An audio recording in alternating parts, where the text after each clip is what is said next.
You should have gotten um, 5 attachments to the email that you just clicked onto. Did everybody get those? 5 attachments. And I don't know if you pulled them up, if you've printed them. I'm not going to go through thoroughly them. I'm going to mention them to you because they're all to me. They would be very helpful and timely. So the first one that you got is the laying out of the handling of money, how that operates.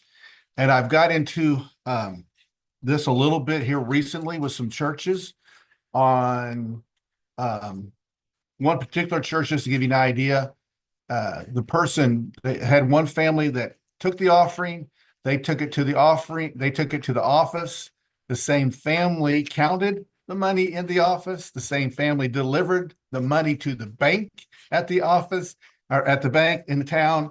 And the same family did the accounting on Tuesday with the same money. How's that for a deal? When I heard that, I was like, that can't be true, but it was. So that's just one. There's 2 or 3 other stories here recently. So please don't do that. Okay. So this sheet will hopefully help you out in getting your money, the way it's collected and the way it's handled. And we've just ran into another situation where there's actually an embezzlement, and it is sickening. So do it right. Okay. Then I gave you an executive summary and key findings sheet. It's a summary sheet that I was part of, and I thought this sheet would help you because it talks about the unchurched coming to church, activity in church, how they're involved in church. It's kind of a comparison, and I think it deals a lot. To me, it deals a lot with the age group that I think that they're having a lot of questions. Barna, and then some stats given to us about a month ago from Stan, and then from Mark Bain and another guy, all showed stats, the general church numbers for the first time in over 20 years. We have the salvation number went up for the first time. And so anyway, so this whole sheet will help you. That would be great. Then I gave to you Tim Keller's, it's called Tim Keller's white page. Okay. Chris is saying, am I the only one who received one attachment? No, I only received one attachment, and that was a printout for the L2 tonight. Here. Same for me too. So does anybody have the attachments?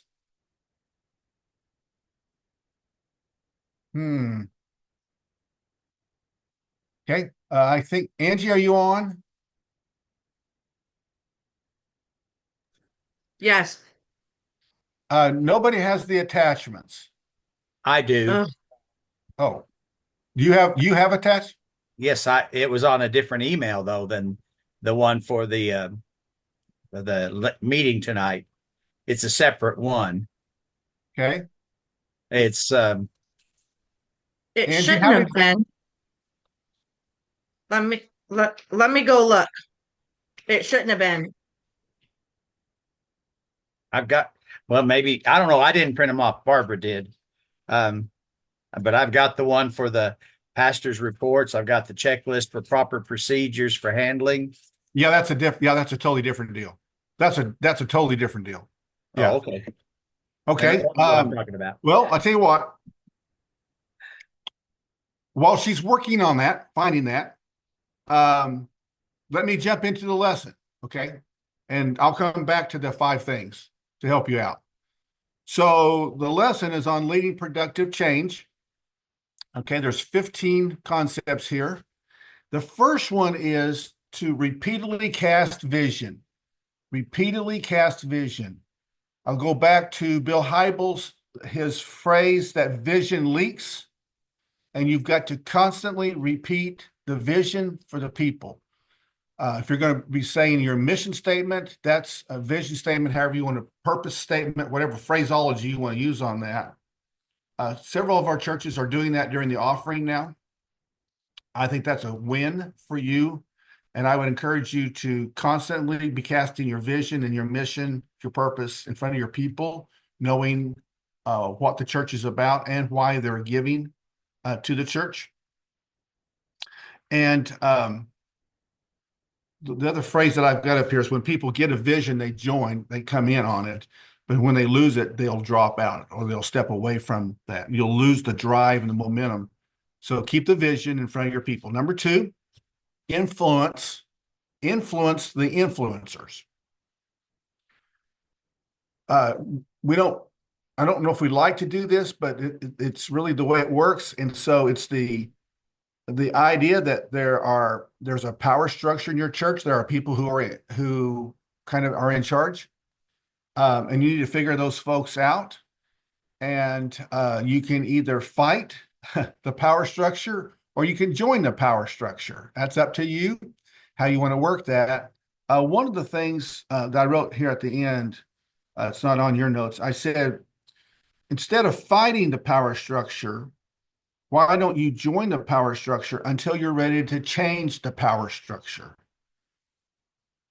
So sometimes we have to acknowledge there's a power structure and they're going to win. They're going to do it their way because in their minds, the pastor is going to leave and they're going to still be there. So be wise on how you work with that. We've talked a lot about John Maxwell and his story with the two guys at church, with Benny and Claude. So if you haven't heard that, let me know. I actually have found the video tape.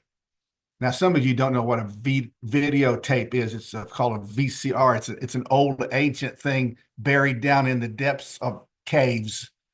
But I actually have my original copy of him telling that story. So if you want a good time, just let me know.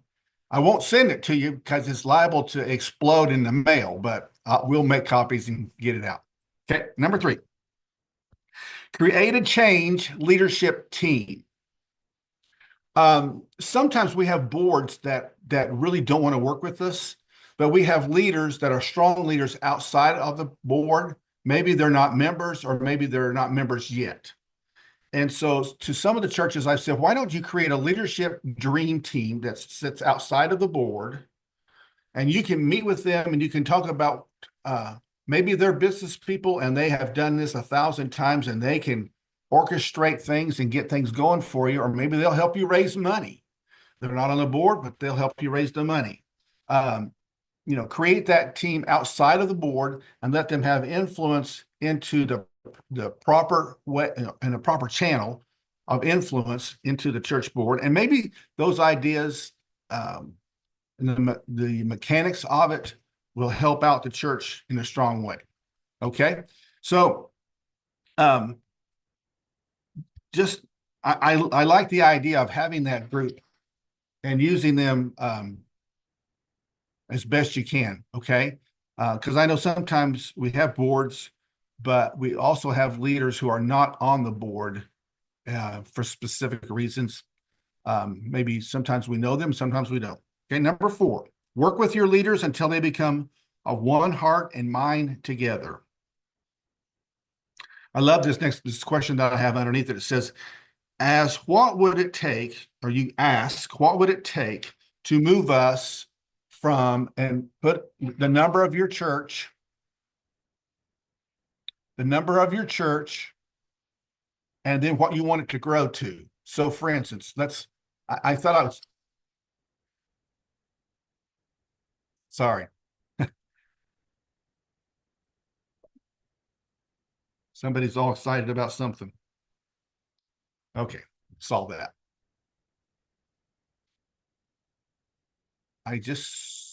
Angie, did you just put something up? Yeah, I just sent them out. I had not included those extra ones, but I just sent them out now. Okay, so everybody should be getting an email Sorry about right that. now that has the 5 attachments, and we'll look at them here real quick. Here in a second. All right. So let me go back. So if you're a small church and you said you're averaging 20, then maybe you would say, okay, we're going to go from 20 to 25. And what would it take to get 5 new people? What outreach could we do? Who could we go after? Maybe what family could we go and get 5 people in? Okay. If you're running 120 and you want to say, well, hey, we want to be at 130, 140, whatever. Then what would it take to get to those 20 people? If you're running 500 and you want to get to 600, what would it take to have the momentum to pull that through? Ask yourself, what would it take for you to go from here to there? All right. For an illustration for this, and I still like to do this when I'm preaching, I would love to say, if we were talking about a character issue in your life, so let's say integrity, and I said out loud, I said, let's score your integrity level from a 1 to a 10. You just tell yourself right now, what number are you in the level of integrity? I may have talked about it and preached about it and given illustrations. And so somebody might say, hey, I'm a 6, I'm a 7, whatever. And I would say, what would you like to be? And of course, the number is always at least 1 up. If I'm a 6, I want to be a 7. Then I would say, what would it take for you to go from a 6 to a 7? And that makes people begin to think, what do I have to do to move me from one level to the next level? And you can ask this about your church too. What does it take for us to go from here to there numerically in all this? Number 5, prepare people for change. Prepare people for change. Help them to see the need and help them to see the necessity for change. Those will only come in stories. So you're going to have to create stories that talk about change. So I'm getting ready to go see a guy that I have talked to on the phone. Some of you might recognize the name Shannon Odell. Shannon Odell, pastors down in Arkansas, and 20 years ago or more,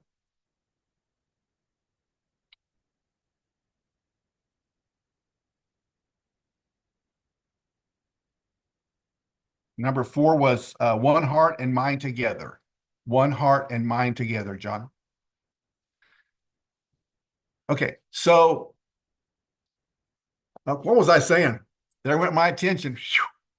There's a bird. Church in Arkansas. Thank you, Shannon Odell. So Shannon has been heavy all of his life. And a year ago today, he committed to no bread and no sugar and the gym.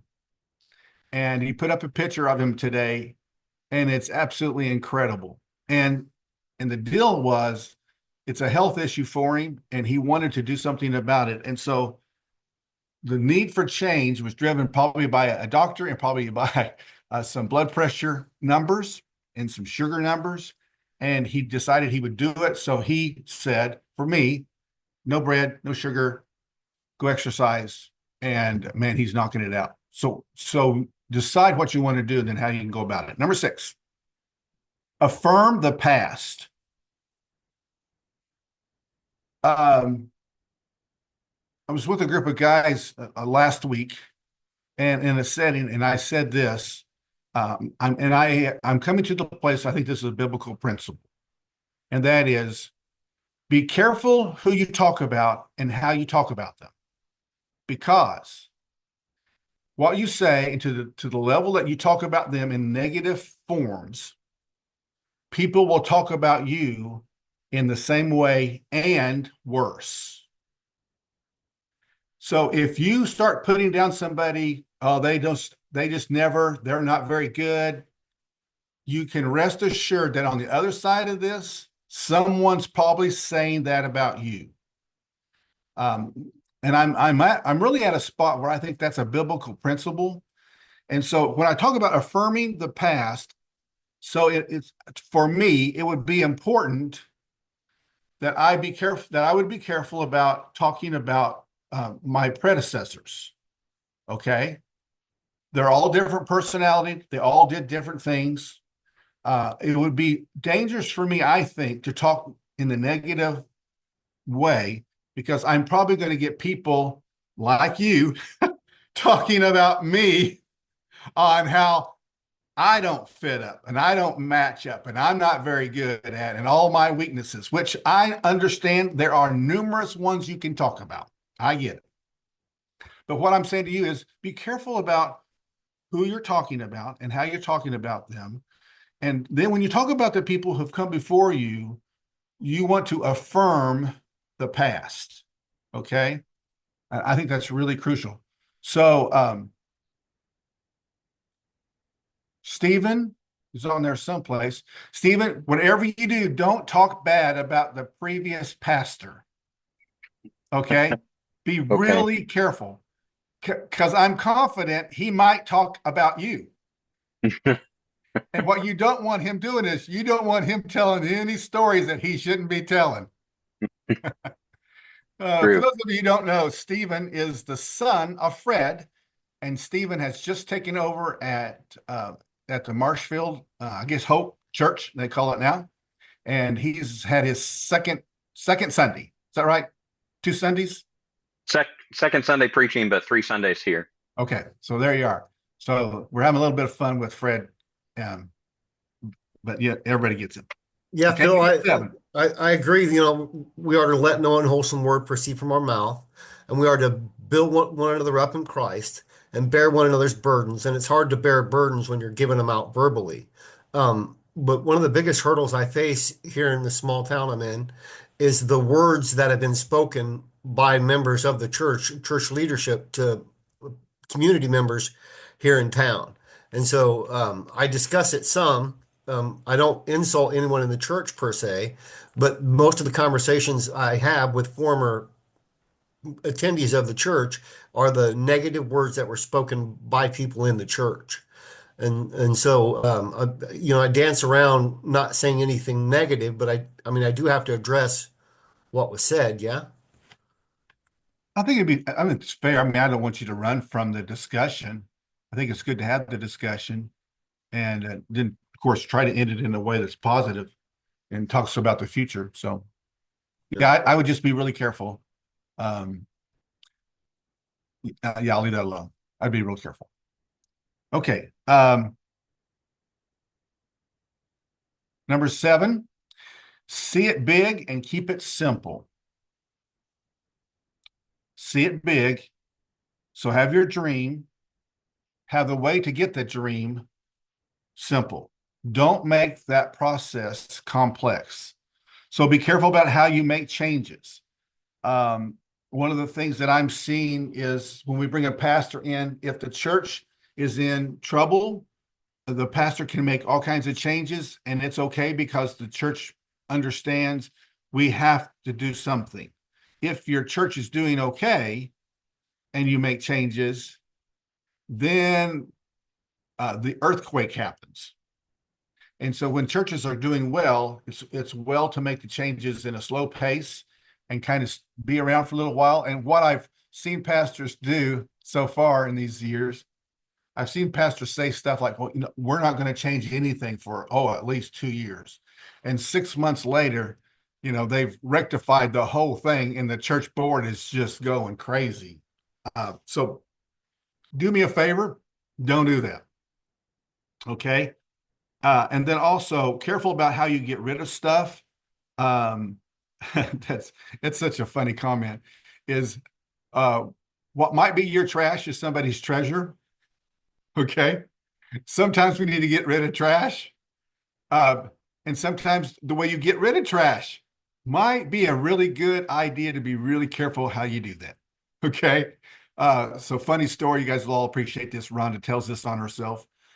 We had a first cleanup day when had just gotten there, and Rhonda had gone in and found some 1967 picture graph Sunday school materials. And she said, who in the world would want these? And so she hauled all this stuff out, threw it in the trash. The lady comes the next day and she starts asking for all this stuff. And somebody says, well, Rhonda threw it away. So Rhonda has to go back out into the trash. She digs out all of this stuff, brings it back in. So in a fun way, I said, so what'd you learn out of that, huh? She said, if I'm going to throw stuff away, I'm going to throw it away when nobody's here. So, be careful how you do it. Okay. And then, when you're doing stuff and as the best you can, you're cleaning up, making the changes, just do it with a good attitude. Okay. Number 8, overcome complacency with urgency. Overcome complacency with urgency. What's the need? What is urgent? And what is a desire? What has to be changed? So for all of us in all of our churches, it's not just somebody coming in. Now we're talking about, we're diagnosing our church and we're saying, what do we need here? What is urgent? Okay, what's a desire? Distinguish between the two. And then I would say if I had a board at this point, I would encourage you to look at this issue of what is urgent and ask the board what they are. They're probably going to give you a list. Then I would prioritize your list. So I would have them vote. Everybody gets 3 votes. You get 1, 2, and then you figure out what the board decides or thinks is absolutely crucial to be done if we're going to reach 10 more people or 100 more people. Okay, any questions on that one? Because that one is really, really, really, really important for you. Everybody good? Okay, number 9, be responsive in leading the people through the adjustment zone of transition. Always announce your changes early. Explain them clearly. And you'll explain them again and again and again and again. Be patient. I would probably give a response time. I would probably give a cutoff time frame for that, and then a goal of when this might occur, and then care about what you're doing. Show that you care about people talking and people sharing, people giving their opinions to you. Number 10, love people through the change. Don't be afraid of dialogue and be patient with people. I told Gary, Gary's working up at Camdenton, and we had a situation where somebody is theologically not in agreement with us, and I wrote a pretty strong letter to the board. That person has resigned from the board, probably will, and the church, and is probably leaving. The deal there is they probably never should have been in leadership positions. So it's one of the reasons that I wrote all of you and I said, paragraph 33 is not a suggestion. Do you hear me? And if you're watching on recording, do you hear me? It's not a suggestion, okay? That's your mandate. There are things in paragraph 33 that are crucial. And if folks don't agree with us in this particular situation, if they're Baptist and they don't have our theology, please don't put them in leadership. And I would question whether you'd even bring them into membership if they're not in agreement with this. You're just asking for headaches and trouble. Maybe not right then, and they might have money, but you're just asking for trouble if you bring them in. So Okay, I'm not arguing, but I mean, don't they take a profession of that faith when they become members? I mean, how can they become members if they don't agree with they enter into a covenant. Right. So they can't be members, can they? Well, if the pastor brings them in, Oh, okay. Yeah. in this particular situation, they did, and they were. Now they're not. But that caused a lot of heartache and should never have happened. He said things in public settings in the last month that were absolutely they were ferocious, and well, I'll just leave that alone. They were ferocious. They should never have been said. So please be careful about who you're bringing in. Take them through your membership classes, and take your time on the membership classes. This is not a one and done deal. There is no way that you can go through the articles of faith and the special rules in 1 hour. You can't do that. If you can, you are incredible. Okay. And have discussions and let them ask questions. It just can't be done. So don't try to do it in 1 hour. Any other thoughts, comments? You got everybody good?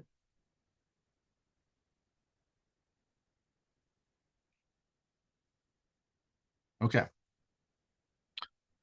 So 12 is great. Get key lay leaders to shoulder the load and share the vision.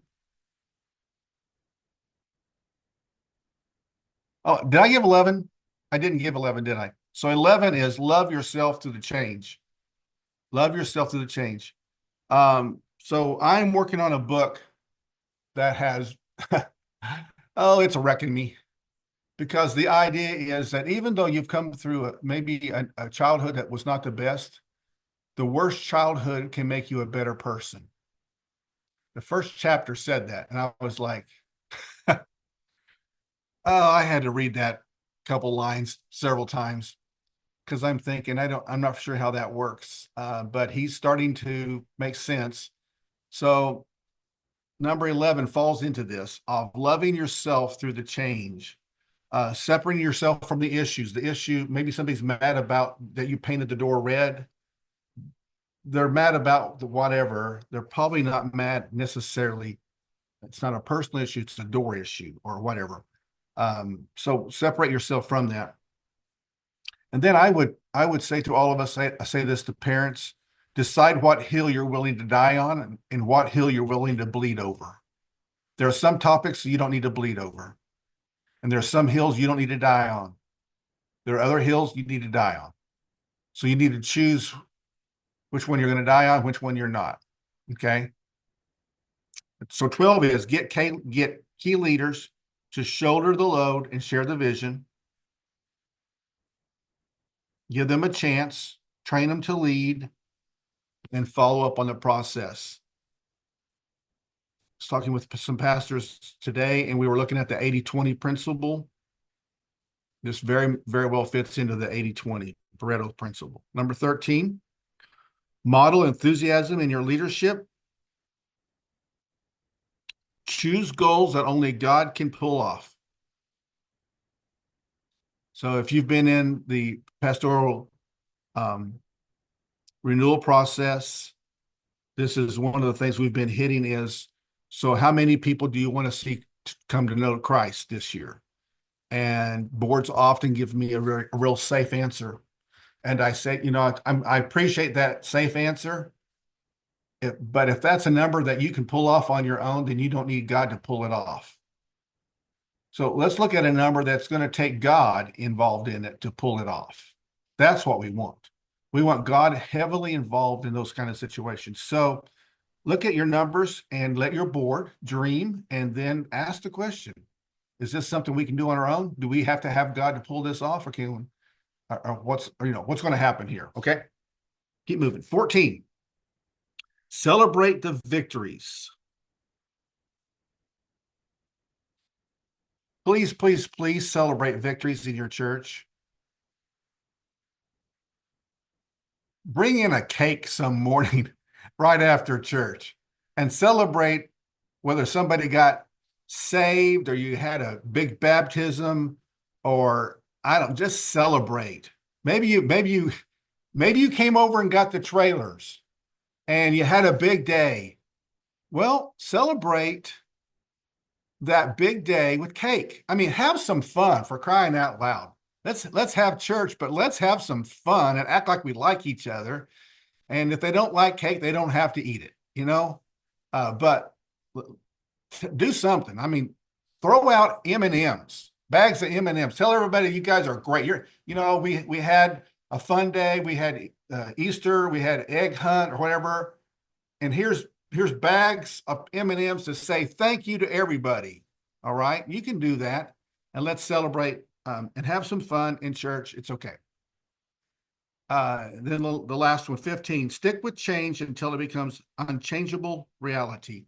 In other words, don't give up. And the last one is probably the hardest, maybe. is don't let it fade on you. It's so easy to start out being excited. It's hard to stay excited. So don't let it fade. Don't let the dream, don't let the vision, don't let the change weaken on you. Keep it strong and keep pushing forward. Okay? Everybody okay with all of those? Yeah. All right, let's go back. Let me start back again now. So if you've got the email, then you've got the handling of money. We talked about that one. So you should have that handout. If you need to, you can take this to your church board. If you're trying to make some changes, this is a sheet you can take, make some adjustments to it, and you can say it came from the district office, and here are some suggestions for us. The summary sheet, this is about what I told you. This is about the 30-year-olds and why they're not coming to church or why they're leaving the church. This one will shake you. It's a really, really, really good read. Okay, so there you have that one. Tim Keller's what's called the white paper. This one is a very famous paper that he did several years ago. This is on the different sizes of churches and the different makeups. And he uses animals, dogs, to give descriptions. I won't get into that because I don't want to run it for you. But he gives descriptions. This is a tremendous piece of paper with helps in it that are just loaded to the hilt. Okay, so you'll have that one. Then the fourth one, this is an odd one, but I think it will help. It says what pastors look for when a ministry position opens up. Okay. So I was working through, I said, when a pastor starts to look for something, what are the qualifications he should be looking for?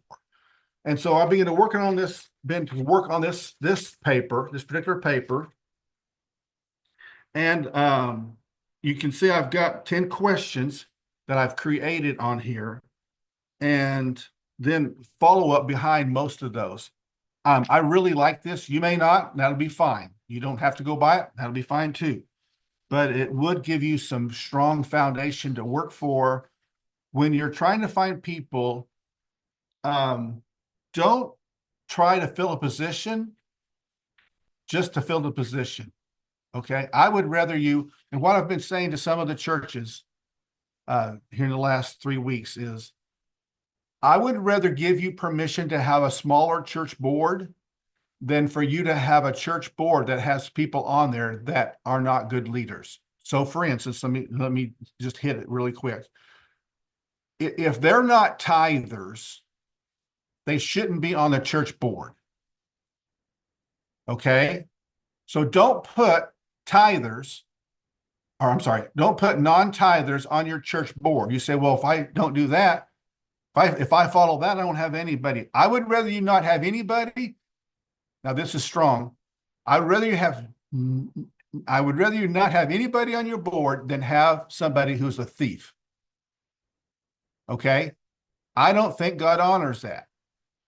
He doesn't. I don't think he honors the mentality that of not tithing. I think a church should tithe. I think individuals should tithe. I think God honors those situations, and I think God blesses that mentality and that heart. That's really important. Okay, I'll give you permission to have less than what is required is the maybe a top number or a number that you've been using, and we could go by manual. We can go all the way down to 3. I have to kind of stop it at 3, but I'll work with you. I'll give you permission, and we can figure this thing out. But please have good leaders on your church board. All right. Anybody got a question on that? I'm hustling, but this is really important. Everybody good? Okay. Good. And the last one is, this is another document I created. Hey, Phil, one question Yeah. about the previous thing. If you have a small church, the rub I've had is, how do you figure out who the tithers are without being judgmental? Okay. No, I just did that with a church. We just did that 2 days ago. And here's what I would say. So the pastor has the right to look at the giving records. I did not do that. Now, Dustin over here, he did. And that's just different personalities, and it's fine. But the pastor does have the right to look at the giving record. And so what I would tell you to do is I would look, I'm not so concerned about the amount as I am the pattern. So my mom is going to give her $63 every month to the church. Okay, that's her Social Security. She's not knocking it out of the ballpark. Okay. But I guarantee you this, the church is going to get her $63 every month. I like the heart and the pattern of that. So if somebody's giving a regular pattern and you're thinking, I think I see that, maybe it's somebody who is growing in the Lord and you're seeing a pattern, and then you look back and you realize 2 years ago it was nothing, now it's this. And so they're learning and they're setting a pattern, and I'm totally good with that too. And so if you're the question they ask me is, so if a person on the church board says, well, I buy the stuff for the church that nobody else does. Or another one said, well, I mow the church yard. I count that. That's what I count. Okay. So my response to that is, those are offerings. Those are not tithes. And there's a difference. Now, I've had people push me really hard and say, well, tithes not in the New Testament. And I let them finish their statement. And I said, tithes in the Old Testament, isn't it? Yeah, it is. I said, you know what's in the New Testament? No, what is that? I said, well, in tithe, it's 10% in the Old Testament. In the New Testament, he wants everything. It's called the Lordship of Jesus Christ. He wants it all. So in the old is his, in the new is this. Now, what do you think about that? Well, that usually quiets the conversation down a whole lot really quick. Because the very fact that they're asking the question probably gives you an idea that they have not surrendered their will to the Lord. Tithe is in the New Testament. Tithe is in the New Testament. I understand what you're saying, but you're looking at, looking at this whole thing of the offerings and all that. So, So Ken, does that help you out at all?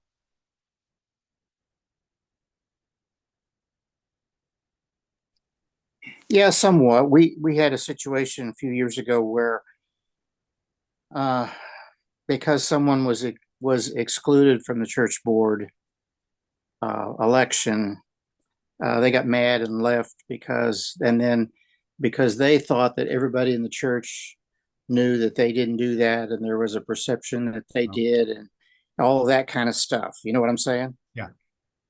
Yeah. I guess maybe it's more of for me, it's like, I don't know what procedure to put in place to I don't want to be judgmental. I don't think it's my job to be judging anybody. It's the Holy Spirit's job to do that. Right. And that's a fine line in what you're suggesting with that whole stance. Follow what I'm saying? Yeah. So, here's one of the ways that is helpful. Ken, I think I remember your story. I think I remember when that happened several years ago. I think I was involved in that, actually. Can't you just say that we're going by the manual? This is what the manual states. This is how we do it. And if you don't qualify with the manual, then I'm sorry, that's what we're going by. And the manual does, I think, state you have to tithe.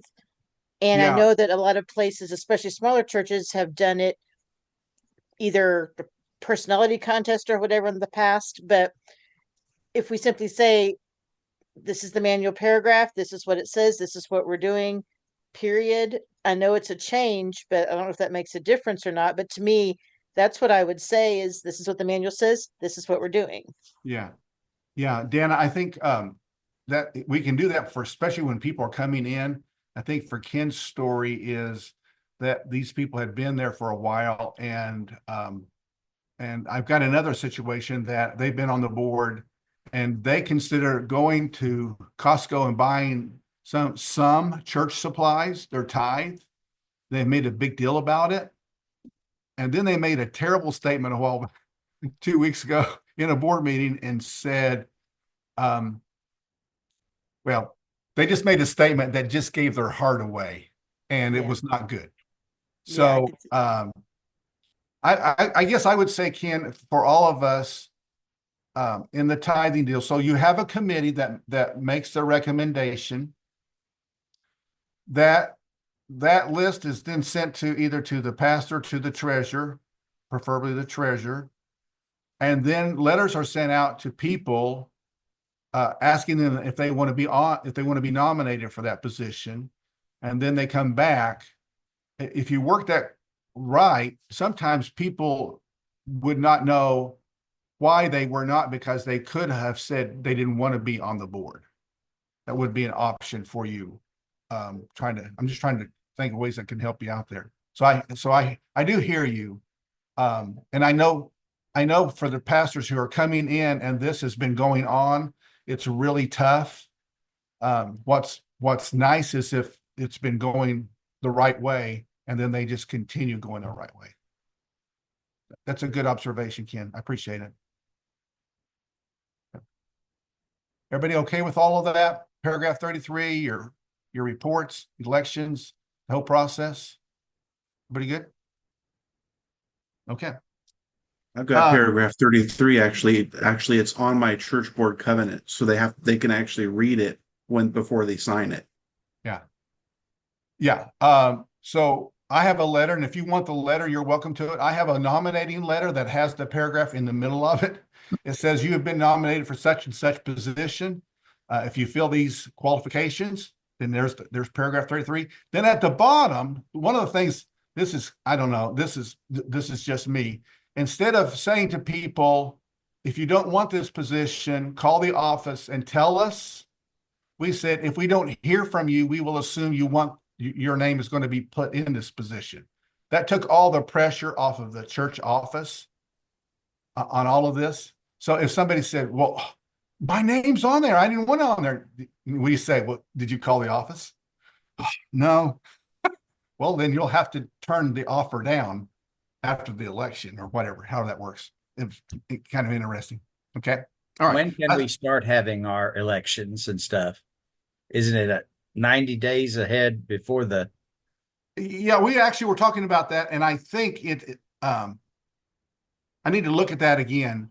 It is 90 days. It's 90 days with from the assembly is the earliest, and that lands us. If you do Sunday, it's the first Sunday in May. If you do it on a Wednesday, you could go up to that Wednesday before the first Wednesday of May. There you are. Thank you. And if you want to go earlier than that for some reason, you can get permission from the DS, and he can grant that if you need to. All right. Last thing, accountability questions.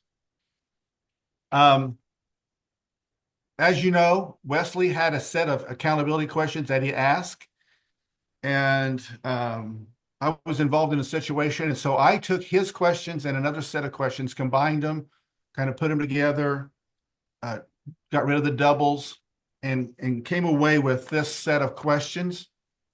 And I think personally, this is a great sheet if you want to have an accountability team or a partner, or if you just want to look at this yourself every week and say, how am I doing? If you've got it in front of you, look at the last question. This is Wesley's question. His question was, is there anything you've just lied to me about? So you do all the sheet, and then it's like, did you just lie to me about anything? Basically. And so you've got that sheet. If it helps you, that would be great. I hope somehow, maybe you're doing it already. Maybe this is not as good as what you're doing. That'd be great. Shoot me what you're doing if it's better, and I can pass that on. All right. All right. Any questions on anything that I can help us at the end of the year, annual meetings, elections, anything?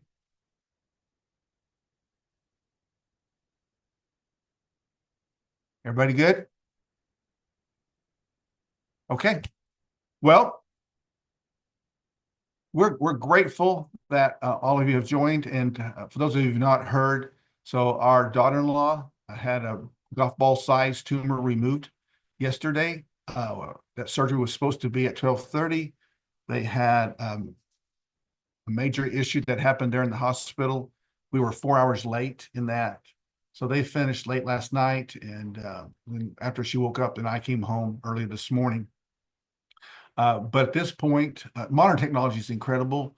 They're going in, they've cut the skull, removed the bone, went in, got the tumor, MRI'd, went back in, got some excessive materials that were there, pulled that out, put it back on, put her skull and skin back on, screwed her skull on in 4 places with titanium screws and attachments. And so involved in that, the doctor said, we're not for sure if the bone will all the way grow back there, but what we do know is the scar tissue will heal over, and she should be in good shape. As long as she's not in a crazy accident, she'll be okay. So we're waiting for all of that. We have two weeks of waiting for tests. They do some very serious testing on these kind of things. But here's the line I want to give to you, and we're close. He said, the scarring brings healing. The scarring brings healing. And I journaled about that. And then I switched the phraseology too. I said, okay, the scarring brings healing, and healing brings scarring. When you have damage, you may never get rid of the scars, but you may not necessarily have the level of pain that you once had in your life. Now, if you're just wondering, those 2 phrases will preach. Okay? You can take that however you want to, but for the doctor said the scarring brings healing to her, I was like, wow. He has no idea what he just said, but that was powerful. So I am glad this is the Easter weekend. So this is why this line is so good, is so tender to me, is I am grateful for the scarring of the Master's hands. His scars brought my healing. And as we go into Easter, I want to be thankful for his scars. And I want to be thankful for my healing. And I want that to happen for you too. No matter your story, I want you to be thankful for the scars. Let's pray. Jesus, we have fallen in love with you. We would want it no other way. And I pray for our leaders as they stand in the pulpits this Sunday to declare that Jesus Christ, our risen Savior, is alive and well. He is the Redeemer of our world. He is our only hope. I pray, God, that you would anoint every pastor, every leader, every Sunday school teacher, every small group. I pray that the good news of Christ will be proclaimed. And may we, like those ladies who ran to the tomb, and we found out you were gone. We are thankful today that you have conquered death, hell, and the grave. We thank you today that you sit at the right hand. You're interceding for us, and one day you will call us home. Help us to be ready for that moment. But I pray, Father, more than anything else, you will help us to bring others with us to see you face to face. So would your holy presence and holy power and holy anointing be up all who are here and hearing. And may this weekend be life-changing for many. Thank you for an empty tomb. In Christ's name we pray. Amen. Okay. Well, thanks everybody for tolerating me tonight.